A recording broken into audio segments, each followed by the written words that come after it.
Az EJ azért volt forradalmi, mert a 90-es években a Cubase-ben, a Pro Tools-ban, a Presonus-ban, illetve későbbiekben az FL Studio-ban látott pianóról, tehát balról jobbra haradó felépítést és interfészt használta.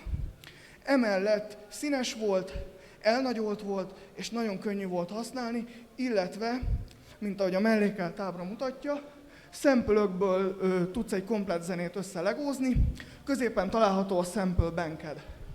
Ugye láthattunk nagyon sokszor Novation, Launchpad, illetve egyéb szintetizátorokat. Amikor ezeket a szintetizátorokat megnyomjuk, ugye nyilvánvalóan hangot adnak. Ezeknek a szintetizátoroknak való könnyű felhasználását próbálta az EJ utánozni azzal, hogy középen a saját Sample Bankedben, ahol hangmintáik találhatóak, lent ugye a narancsárga kockákból álló halmaz középen, hogy gyakorlatilag, hogyha ráklikkelsz, akkor megmutatja neked a hangmintát, mielőtt elhelyeznéd azt a hangsávra, és elkezdenéd a zenédet felépíteni.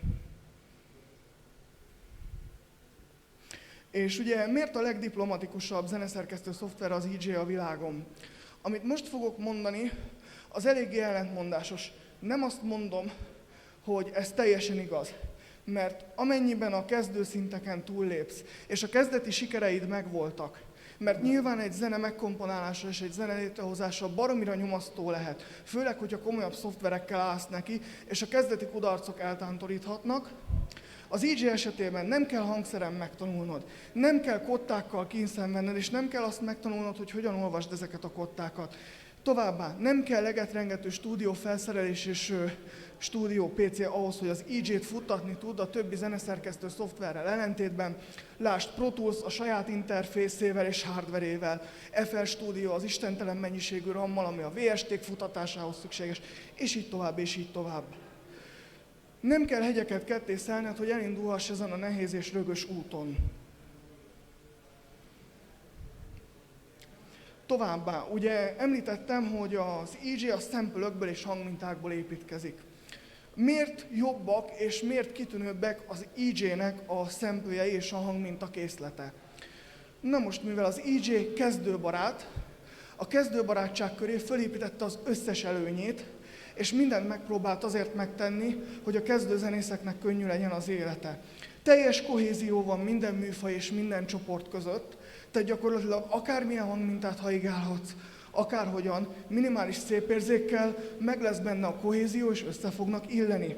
Roppant olcsó az árazása, egy professzionális sample pack, vagy akár egy szintetizátor, amiből sample-özöl, Jézusom, de szörnyű ez a mikrofon, az rettentő pénzeket felemésztet. A legolcsóbb EJ Sample Pack jelenleg $5. Továbbá jogdíj és részesedésmentes. Az EJ-nek a konkurense, a Magix AG, illetve a Magix Music Maker elkövette azt a hibát, hogy nagyon olcsón adja a samplejeit, de professzionális és pénzért történő értékesítést nem lehet ezeknek a sample-öknek a felhasználása után tenni. Tehát, hogyha azokból a sample-ökből építkezel, nem adhatod el pénzért, és még részesedést és jogdíjat kell a Magixnek fizetni. Az EJ-nél ez nincs. Teljesen szabad felhasználásúak egyszeri fizetés után.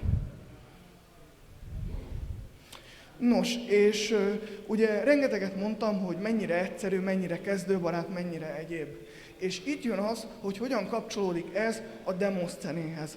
Szeretném feleleveníteni jó pár évvel ezelőttről a demo szcene egyik legbefolyásosabb és legnagyobb tagjával folytatott beszélgetésemet, ez pedig nem más volt, mint Gargay. És ugye a demo szcene egyik alapelv az volt, hogy a limitációk azok kreativitást szülnek. Ugye a demo szcenében határokat döntögetünk, hihetetlen dolgokat csinálunk, például nagyon kicsi méretben hajmeresztő programokat írunk, zenéket tömörítünk össze, stb. Stb.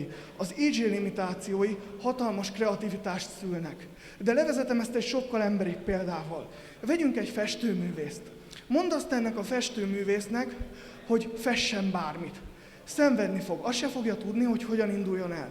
De hogyha ennek a festőművésznek te azt mondod, hogy fessen egy erdőt bizonyos szemszögből, bizonyos időn belül, akkor hibátlanul teljesíteni fogja a feladatot, mert nem fog felállni a bőség zavara. Ergo demoscéner mentalitással, ugye, Limitations Foster Creativity, kell ehhez a programhoz is hozzáállni, hogy sikerre tud vinni a produkciódat. És hogy mire van szükséged? Mert természetesen nem a semmiből működik. Ugye mondtam, hogy nem kell brutális hangtechnika, audiotechnika, vagy akár erős számítógép ahhoz, hogy ezt a programot futtasd. De nagyon fontos, hogy mindenféleképpen legyen bármilyen alapvető külső audio interfészet, hangkártyád, amely dedikált és 48 kHz-es tartományban működik, és rendelkezik előerősítővel. Továbbá, ami szintén nagyon fontos, balanced, kiegyensúlyozott stúdió fejhallgatókra van szükséged, mert hogyha nem hallod megfelelően, amit komponálsz, akkor más hangfalon és más környezetben rosszul fog szólni. Én ezt a nehéz úton tanultam meg annó. Életem első zenekompó entryje a Lightning Ball volt a 2018-as Function-ön, a The Cure Partyn, és akkoriban egy nagyon pocsék és zenélésre alkalmatlan Panasonic fejhallgatót használtam, amiben túl volt színezve a basszus. A nem zenélésre kitalált és nem balansz stúdió fülhallgatóknak a legnagyobb hibája az, hogy színeznek, túl van túlva a basszus, nem megfelelő a mélytartomány, nem kiegyensúlyozott. Ennek az lett az eredménye, hogy a zeném az itteni nagy hangfalakon, vagy az akkori helyszínnek a nagy hangfalain teljesen torzul szólaltak meg, és teljesen farstképet mutattak arról, hogy valójában mit akart a zene közölni. Nagyon pocsék helyezést is ért el. Úgyhogy nagyon fontos, hogy megfelelően halld, amit csinálsz. De ez sem egy nagy tétel. Tehát konkrétan 25 000 forintból, és számoljunk rá még $20, mert megveszed az egyik legtöbb hangmintával rendelkező EJ szoftvert és csomagot, tegyük fel Techno EJ4. Most hasamra ütöttem és mondtam egy példát ebben az árkategóriában. Ebből a közel 30 000 forintból teljesen tökéletesen el tudsz indulni, és most mondom a büntetést, még sikerre is tudod magadat vinni. Ennek ékes példája az, hogy életem első és legsikeresebb zenéjét, ami azt hiszem a 2 évvel ezelőtti 2022-es, ha jól emlékszem, QB Partyn 3. helyezést ért el. Egy Intel atomos laptoppal és egy darab Techno EJ3-mal sikerült annó a LED Rain-t megkomponálnom. Nem volt semmilyen komoly stúdió felszerelés, sem MacBook Pro, sem Presonus, semmi mögötte. De az EJ létezett sokkal professzionálisabb síkokon is. Egyik legelfeledettebb és legérdekesebb EJ a sok közül, hogyha ugye a zsáner specifikus EJ-któl eltekintünk, az az EJ Studio volt. Annak idején a Steinberg 1998-ban hozta be a VST, azaz virtuális szintetizátor szabványt, a MIDI szabvány kibővítése után. Az EJ ezen kapva kapott, és az akkori Steinberggel összedolgozva, az akkori legnaprakészebb 3.7-es Cubase-nek a leszűkített verziója alapján megszületett az EJ Studio.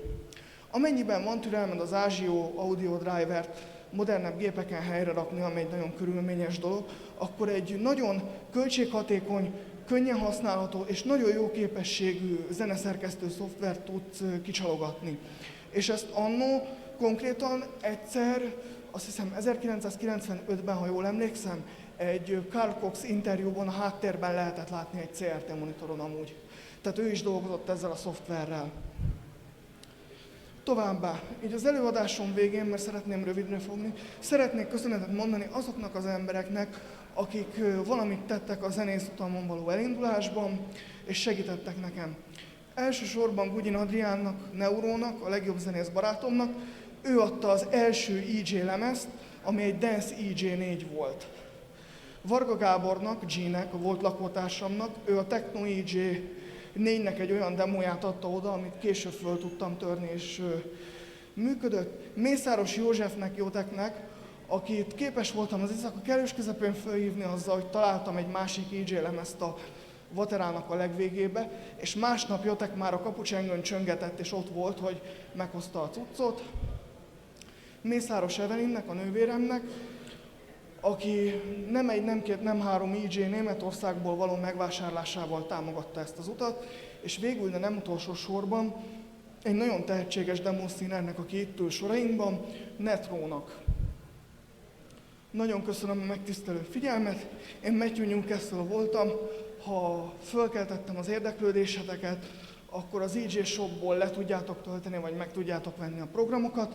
Bizonyos programok archive.org-on elérhetőek, De mindenféleképpen vásároljátok meg a cégnek a termékeit, mert a cég most azon küzd, hogy egy modern és jobban működő IJ-t le tudjon fejleszteni Mac-re, Windowsra és elsők közt végre Linuxra is, és nem rendelkezik a megfelelő anyagi háttérrel.